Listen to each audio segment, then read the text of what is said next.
bonjour à tous, nous revoilà dans un nouvel épisode des Digimon, le numéro 164, et me voici en compagnie de Grégory et Thomas. Nous allons parler aujourd'hui un peu de l'e-sport. Alors, messieurs, qu'est-ce que l'e-sport en fait ? Alors l'e-sport, c'est Electronic Sports, c'est la pratique d'un jeu vidéo seul ou à plusieurs dans le cadre d'une compétition. Pour beaucoup, le jeu vidéo, c'est une pratique, c'est un divertissement, un loisir, mais pour certains, c'est véritablement un gagne-pain. Ça leur permet de gagner leur vie grâce à leur passion. Et justement, il y a des compétitions qui sont faites sur certains jeux vidéo, pas tous. Les plus connus sont LoL, League of Legends, Dota, Call of Duty, Hearthstone et d'autres. Oui, donc il faut savoir qu'avant l'e-sport, il n'était pas aussi répandu qu'aujourd'hui. Et la diffusion en direct de tournois sur Internet est désormais devenue possible, notamment grâce à Twitch, une plateforme de streaming accessible à tous. Avant les compétitions, du coup, elles étaient un peu plus confidentielles, mais désormais, grâce à des promoteurs indépendants et des éditeurs de jeux vidéo, ils organisent des tournois aux allures de gros shows et qui sont retransmis sur la planète entière. Du coup, on voulait voir quels sont les plus grands acteurs du marché de l'e-sport. Alors, en fait, pour vous donner une idée un petit peu, la dernière finale de League of Legends qui s'est déroulée à Berlin en novembre 2015, donc c'est le jeu le plus populaire de la planète, il a réuni plus de 17 000 personnes physiques donc à Berlin et pas moins de 36 millions d'internautes connectés pour regarder la finale du jeu et donc partout dans le monde. Donc faut savoir qu'il y a deux grands acteurs, que ce soit sur Internet ou pas. Le premier acteur, c'est Twitch. Comme j'ai dit avant, c'est la plus grande plateforme de streaming mondiale. Elle a été récemment rachetée par Amazon pour environ 1 milliard de dollars. Le deuxième acteur, c'est ESL, c'est une ligue pour les joueurs e-sport. C'est à la fois la plus ancienne, mais aussi la plus importante même de nos jours. Malgré le fait que ces deux acteurs, ils n'ont rien en commun, ils sont pourtant complémentaires, parce que on peut prendre l'exemple de l'ESWC 2016 qui se tiendra au Zénith cette semaine. Il est à la fois organisé par ESL, la Ligue d'e-sport, mais il sera aussi retransmis sur la plateforme Twitch, accessible à tous. Du coup, avec cet essor tout autour de l'e-sport, comment est-ce que ce business vraiment il fonctionne ? Alors c'est surtout par le biais du sponsoring, c'est vraiment l'investissement l'un des plus importants. Le sponsoring dans le monde de l'e-sport, c'était un petit peu compliqué au début, vu que l'e-sport était un marché de niche. Certaines marques ont senti la montée de ce sport et ont commencé à s'y intéresser. Tout d'abord, il y a eu les marques électroniques, on peut parler de Razer, BenQ, Logitech, je pense aussi, qui ont commencé vraiment à s'intéresser. Et puis après, grâce à beaucoup d'investissements, il y a aussi de grandes marques qui ont commencé à s'y intéresser. On peut parler de Nike, de Coca, de Red Bull. Ils savent que c'est beaucoup visible par les jeunes qui sont très intéressés par ça et ce qui permet d'avoir une grosse visibilité. Donc on peut se demander comment est-ce que LoL ou Dota ils peuvent générer autant d'engouement ou d'aussi gros prize pool malgré que ce soit des jeux qu'on appelle free-to-play, c'est-à-dire gratuits. Tout cela c'est possible notamment grâce à une pratique, c'est le financement participatif. Donc le financement participatif, qu'est-ce que c'est ? On peut prendre l'exemple de Valve et de sa plateforme Steam qui a énormément investi dans le jeu Dota grâce à un financement qu'on dit hybride.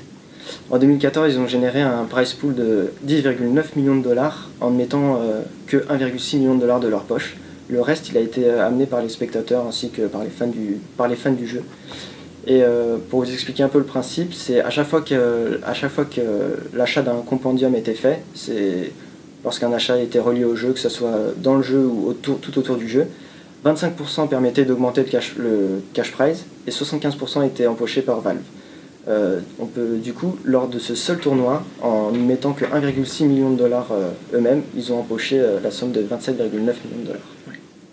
Ce qui est vraiment énorme. Pour le coup, juste pour une seule compétition, ils ont réussi quand même à gagner 25 millions en injectant qu'1 million. Et du coup, on a vu les grands investisseurs, les sponsoring, etc. Mais les joueurs exactement, comment ils arrivent à se rémunérer ? Alors, au début, c'était assez difficile. Au début de l'e-sport, les joueurs étaient vraiment considérés comme des gens sous-payés par rapport aux athlètes, aux coureurs, au basketball. Et par exemple, Dota, seuls les 10 meilleurs joueurs avaient vraiment un salaire décent, respectable, alors que le top 100 était vraiment sous-payé. Donc il n'y a que les 10 meilleurs qui sont payés sur un salaire assez correct, alors que les 90 autres ont un niveau qui est assez correct, mais qui n'ont pas le même revenu. Ouais, c'était à peu près, certains avaient fait une sorte de reportage, etc. sur ça, et ils gagnaient 500 euros. Voilà, dans les 100 premiers, ils gagnaient 500 euros par mois, ce qui est vraiment assez ridicule par rapport au temps qu'ils prenaient pour jouer, pour faire des compétitions, etc. C'était vraiment insuffisant. Mais ça, c'était avant, parce que désormais les revenus ils ont changé et ils se composent principalement tous de la même manière. Donc il y a une partie fixe, c'est la même tous les mois. Elle est issue du sponsoring de la team. En effet, chaque équipe, elle porte les couleurs d'une certaine marque et la marque apparaît sur leur maillot ou autre. Ensuite, il y a le revenu des streams. Ça, c'est un revenu variable. Il varie parce que il dépend du nombre de visiteurs sur la chaîne du Twitch ou la chaîne stream sur laquelle la personne est. Et enfin, les gains en tournoi, là aussi, on dit que c'est variable parce que les gains, ils diffèrent selon la place à laquelle le joueur arrive. On peut aussi parler un petit peu des compétitions où les joueurs sont aussi commentateurs des shows, etc., qui permettent de gagner un petit peu plus d'argent. Mais voilà, c'est très rare et c'est vraiment une exception. Donc on voit que c'est pas mal en mutation, qu'il y a pas mal de choses qui se mettent en place. Du coup, qu'est-ce que c'est l'avenir de l'e-sport ? Qu'est-ce que c'est ? Alors l'avenir de l'e-sport, moi je vais surtout vous parler du côté juridique, qui a récemment été modifié.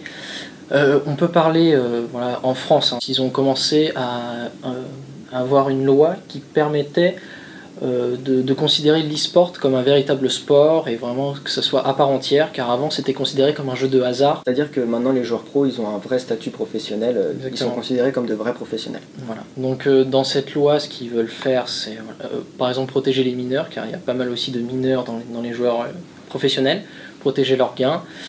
Donc tout ça, ça nous amène au point, est-ce que le jeu vidéo incarnerait-il l'avenir du sport ?